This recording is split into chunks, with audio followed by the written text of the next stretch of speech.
Louvado seja nosso Senhor Jesus Cristo, para sempre Ele seja louvado. Paz e unção a todos, eu me chamo Olívia Marta, sou a cofundadora da Comunidade Católica Apacentai, moro em Juiz de Fora, Minas Gerais e faço parte da paróquia Nossa Senhora do Líbano, no bairro Grajaú. Estamos aqui hoje no dia 18 de março, quarta-feira da quarta semana da Quaresma. 18 de março. Vamos refletir esse evangelho de hoje? Nós estamos reunidos aqui em nome do Pai, do Filho e do Espírito Santo. Amém. Bom dia, Espírito Santo de Deus. O que vamos fazer juntos hoje? O evangelho de hoje está no livro de João, capítulo 5, versículos 17 a 30. O Senhor esteja conosco, Ele está no meio de nós. Proclamação do evangelho de Jesus Cristo segundo João. Glória a vós, Senhor. Naquele tempo, Jesus respondeu aos judeus: Meu Pai trabalha sempre, portanto também eu trabalho. Então os judeus ainda mais procuravam matá-lo, porque além de violar o sábado, chamava Deus o seu Pai, fazendo-se assim igual a Deus. Tomando a palavra, Jesus disse aos judeus: em verdade vos digo, o Filho não pode fazer nada por si mesmo. Ele faz apenas o que vê o Pai fazer. O que o Pai faz, o Filho faz também. O Pai ama o Filho e lhe mostra tudo o que ele mesmo faz, e lhe mostrará obras maiores ainda, de modo que ficareis admirados. Assim como o Pai ressuscita os mortos e lhes dá a vida, o Filho também dá a vida a quem ele quer.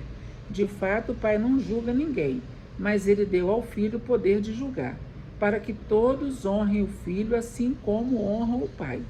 Quem não honra o Filho, também não honra o Pai que o enviou. Em verdade vos digo, quem ouve a minha palavra e crê naquele que me enviou, possui a vida eterna. Não será condenado, pois já passou da morte para a vida. Em verdade eu vos digo, está chegando a hora, e já chegou, em que os mortos ouvirão a voz do Filho de Deus, e os que a ouvirem viverão. Porque assim como o Pai possui a vida em si mesmo, do mesmo modo concedeu ao Filho possuir a vida em si mesmo. Além disso, deu-lhe o poder de julgar, pois ele é o Filho do homem.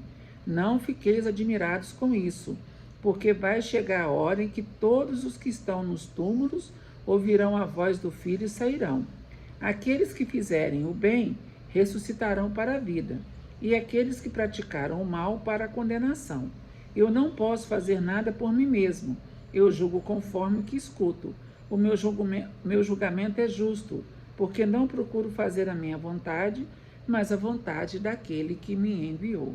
Palavra da salvação, glória a vós, Senhor. Então, nós estamos vendo aqui a continuação do evangelho de ontem e a continuação de um outro evangelho também, quando Jesus fez um milagre no dia de sábado.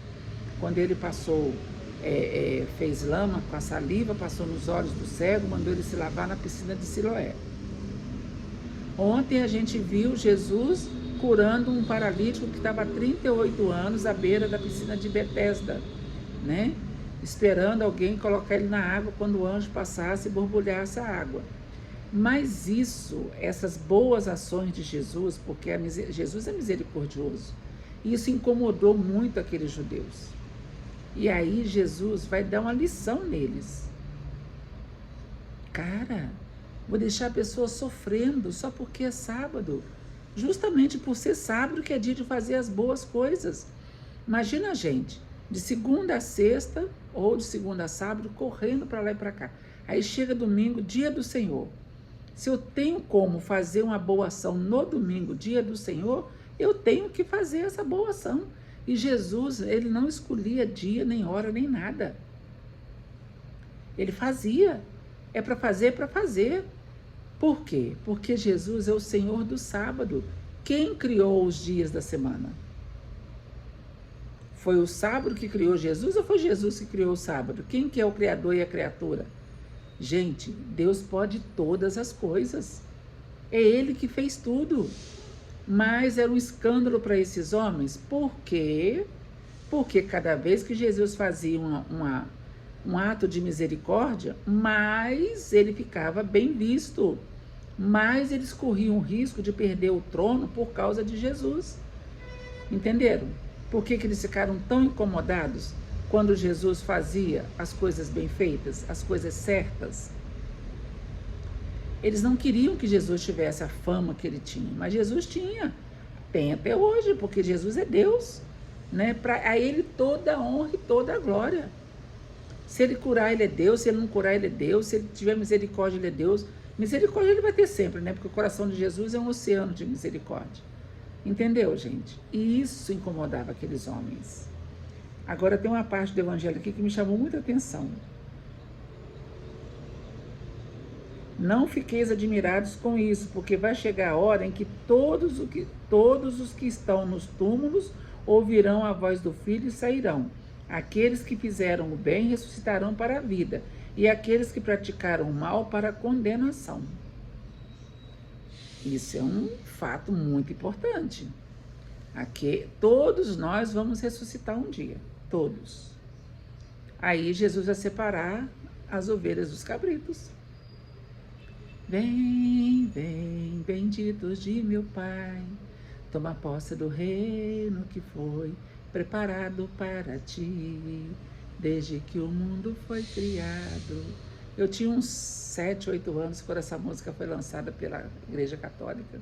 Eu amava escutar ela, né? Porque é um evangelho cantado, entendeu? Jesus vai trazer para perto dele as pessoas que fizeram bem, que querem ficar perto dele.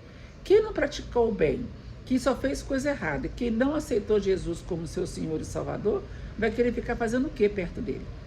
Não tem espaço. Só tem espaço no reino de Deus quem faz as coisas boas como Deus fala para fazer. Sede santos como vosso Pai do céu é santo. E todos, independente de cor, de credo, de acreditar, de não acreditar, de aceitar, de não aceitar, todos vão ressuscitar e vão estar diante de Jesus. É Ele que é o mediador. Ninguém vai ao Pai senão por mim. Outro dia eu estava conversando com um casal conhecido meu e eles estavam, né, a dúvida da moça era sobre como que Jesus nos salvou. O que significa salvação? Como que foi esse fato, né? E aí eu estava explicando para ela que quando Deus criou os anjos, primeiro Deus criou os anjos, depois Deus criou o ser humano, né? E o demônio ficou com ciúme e falou que para Jesus ele não dobrava o joelho, né? Nem para uma mulher, que Jesus ia vir de uma mulher. Deus revelou os planos dele para os anjos e para Lúcifer, que era um anjo de luz. Só que ele não aceitou, se rebelou e foi aonde ele foi expulso para a terra. São Miguel Arcanjo o expulsou, né? Mas Deus, já sabendo disso, porque Deus sabe de tudo, Deus não é pego de surpresa. Ah, eu fiz um plano e agora deu errado. Não, Deus sabe de tudo, até o fim de tudo Deus já sabe. E aí Deus já deixou o filho dele preparado para vir nos salvar. Então, desde a criação de Adão e Eva até a ressurreição de Jesus, houve um tempo em que todos que morreram ficaram sepultados e pronto. Acabou. Sepultou, a alma foi lá para o espaço, onde está Adão, Eva, onde estava, né? Adão e Eva, e os patriarcas, todos ficaram num lugar só. Tanto é que a gente vai ver que quando Jesus ressuscitou, quando Jesus morreu na cruz, vai dizer a passagem que muitas pessoas viram outras pessoas que já tinham morrido andando de novo ali no meio deles, porque Jesus abriu as portas para nós, as portas do paraíso. Jesus abriu. No sábado santo a gente vai ler uma passagem que fala que Jesus desce à mansão dos mortos, ele vai lá onde Adão está e chama Adão. É o primeiro homem que ele tira de lá. Depois vem a Eva e depois vem os outros. Esses outros, aí sim, naquele momento, porque, gente, ali não tem tempo. Então, esquece o tempo, esquece o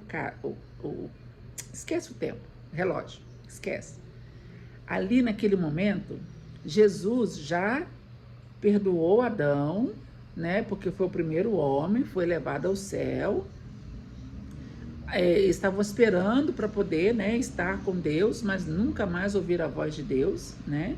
porque eles pecaram, morreram no pecado, mas Jesus veio para redimir todo esse povo, todos nós. E ali Jesus já foi julgando, já foi separando, entendeu? Assim, e abriu as portas para nós. Hoje, depois de Jesus, quando a gente morre, né, no caso, quando a gente morrer, né, quando quem morreu, já vai direto para Jesus, porque não fazia isso antes, ou julgamento, na hora, julgamento, Jesus já vai mandar purgatório, céu e inferno. E ali depois, quando for ressuscitar a carne, aí sim, esses que foram condenados, que não querem mais, não queriam ficar na presença do Senhor e estão fazendo tudo errado e não querem saber de Jesus, esses vão desaparecer, acabou, nunca mais existe, você não, acabou. Só vai ficar o paraíso. Foi para isso que Deus criou o paraíso, para que nós pudéssemos viver ali em perfeita harmonia, na presença dele. Amém? Acho que eu consegui me fazer entender, né? Então, Jesus está dizendo que é para a gente ficar atento, porque esse momento vai chegar, querendo ou não, vai chegar. Eu desejo que você tenha um dia maravilhoso na presença do Senhor, que Deus possa agir com força na sua vida, que você possa estar em paz consigo mesmo, buscando estar na presença do Senhor, querendo estar na presença dele, para um dia a gente poder gozar desse momento feliz, eternamente. Nós estivemos aqui reunidos e vamos permanecer unidos. Em nome do Pai, do Filho e do Espírito Santo. Amém.